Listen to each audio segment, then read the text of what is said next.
Hey guys, I know it's only been like a day or two, but it already feels like weeks since I've seen any of you.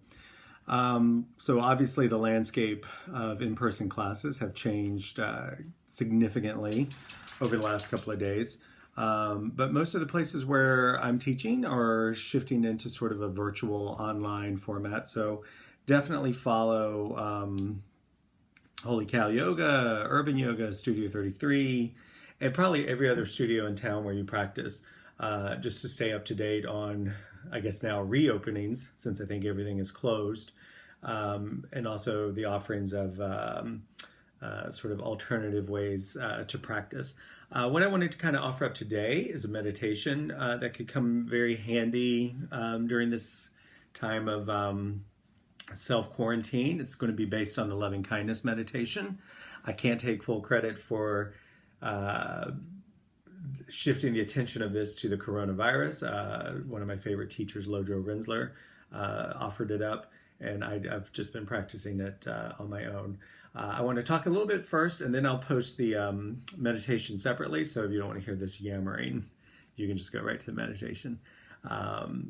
So first, I think that it's important to acknowledge that we are sharing a common fear and angst around this.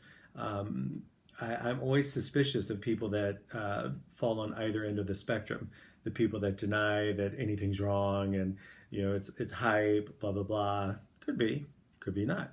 But then I also am a little leery of like the doomsday preppers. I think most of us fall squarely in the middle.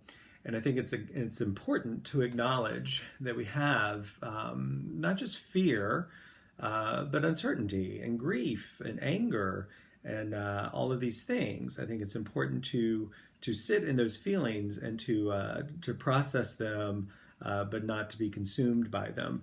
And I think it's important to find ways, outlets for these feelings, whether it's within your community or a friend or someone that you have to talk to, that kind of thing.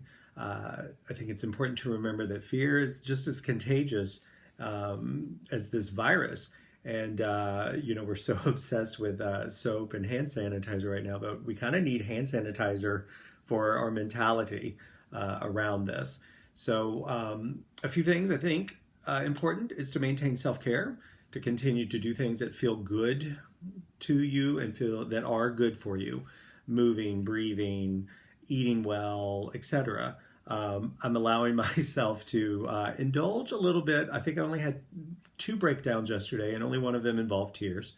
But I'm also allowing myself to have a glass of wine at night if I want, or to have dessert, that kind of thing. But I'm also eating well the rest of the day. I think it's important to continue to move. Like I said, I think pretty much every studio in town is offering online classes. I may offer up some classes on my own Facebook and Instagram, and also maybe an opportunity to do some private classes via Zoom. And this is a little mantra that I've picked up over the last couple of days. Is that someone gave me the acronym of WIN. What's important now? Because I think that's one thing that we are kind of learning through all of this, is that the stuff that we were putting great value on really doesn't mean much in light of getting sick, or people that we love getting sick, that kind of thing. So maybe just pausing to think about that. It's a great time just to read a good book, to take up a hobby. Someone gave me, I've always made fun of these for many years, but someone gave me, I don't have it near me, but someone gave me an adult coloring book. Doesn't mean it's naughty. It's supposedly just for grown-ups. And some pencils. So I'm actually going to probably try that tonight, since I'm kind of self-quarantined by myself for the most part. Me and Frank Sinatra, my cat, who may make an appearance across the camera soon. But I want to offer you up a meditation based on the metta method, or the loving kindness meditation. We're going to tweak it just a little bit so that it is a little bit more germane to current situation. If you're not familiar with it, it's an extension of compassion and love to yourself and then to others. We're going to steer away a little bit from the traditional method in this way.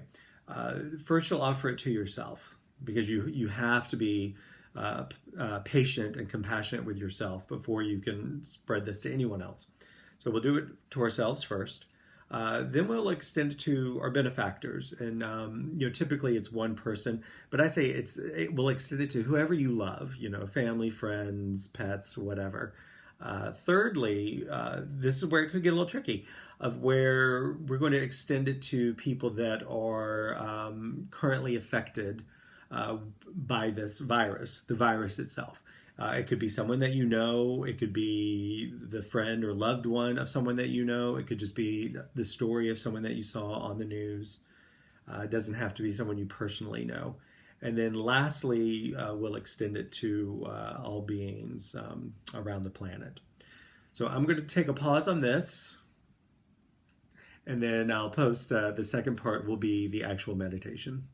And I, at the risk of sounding a little bit like an asshole, I guess, I'm going to post my PayPal and Venmo on there. If you feel led to make a donation for this offering, feel free. There's absolutely no pressure to do it.